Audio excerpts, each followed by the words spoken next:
Has gone with the engine. Ted, you're down there. Yeah, really nasty smoking. Kimmy's just started. There's a little fire coming out of the top of the airbox. Come on, someone get with the extinguisher. Well done, Australian marshals. Bottas pitting, Kevin Magnussen pitting.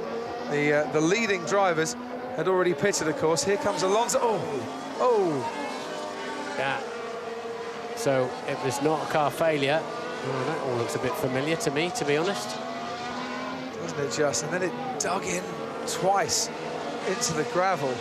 Not the actual balance of the car. So, yeah, it'll be interesting, fascinating to see how that rivalry continues on between the two drivers. Little lock up there from Fernando Alonso. McLaren saying yesterday that they actually got some good running in. They weren't doing that yesterday in the wet. Well, don't forget, Crofty, this is the kind of stuff that we normally see in FP1. Yeah. In dry conditions. You know, drivers exploring the limits, not just in braking. To see how far and gone. Tip and front left, outside front left on the brakes. So see, you've got a bit of traffic here too. So where's this guy going to go? Bit of traffic. There we go. Outside front left, locking. And that tyre, they've both gone straight. So he's tried to look after him. Whoever's in front, I think he's tried to try and let him through. Nico's grab reverse, which we saw in Monaco a few years ago at Mirabeau. So, yeah, that tyre's giving very, very little grip for him. So on peak pressure on the brakes, it just gave up and he had to go straight.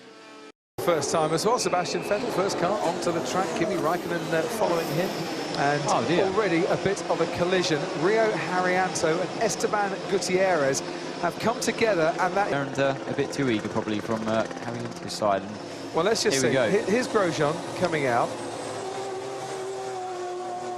Really tight, he can't see anything, and no, actually, yeah. Who has allowed Rio Haryanto to come out straight into the path at the Haas there? Who was? You know what it was? I think he would have been okay, but he was so slow to actually get going, and no vision before you get into the qualifying runs.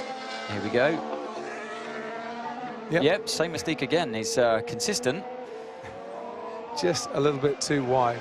And what can you see as a driver? Can you see as you're getting close to it that the grass there? Or not?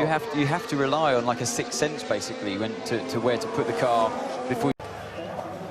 Возобновившийся дождь стал причиной ошибки Серхио Переса в первом повороте, которую сейчас мы смотрим в повторе, уже с камерой, установленной на борту. Что касается воскресенья, то там до 23 градусов по Цельсию должен прогреться воздух, и не ожидается осадков.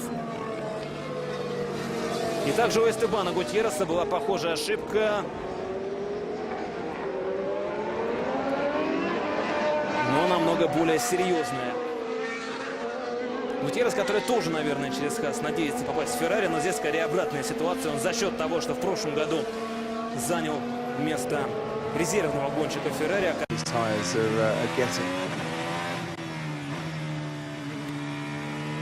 It's always a risk in those conditions. You know, how much you push, you see the rain coming down on the visor. It often looks worse than it really is. But for Bottas's case, it was that bad. Yep, had his little setup change. It's not the way through there, is it now? Meanwhile, Rio Haryanto picking a line through the gravel as well. Oh, gravel. Great stuff. We like a bit of... And then sort of spun the car around, or he's had traffic in front of him. Yeah, he lost it on the brakes. Yeah, so he just spun it around afterwards. Yeah. Not quite as dramatic as it first looked. No, there's an escape road. So it could have been just a situation where you know, the rear brake, the harvesting was doing. Oh yeah. So as soon as he turned in, the rear was just all over the place, and that's why you see a car go straight on like that. Is that driver error? We'll go back to talking about ducks in a minute as well. Oh dear. Rosberg gets it wrong. Just that very corner we were talking about before, Crofty. The one turn 7 and turn 8 became an absolute. It's just going to spin up the rear tyres. There we go. And he tries desperately to put the brakes on to bring the front back round, but it was too late. The car had gone round too far and into the barrier. So just on acceleration, it's exactly what we were talking about, wasn't it? Yeah, a little tap there.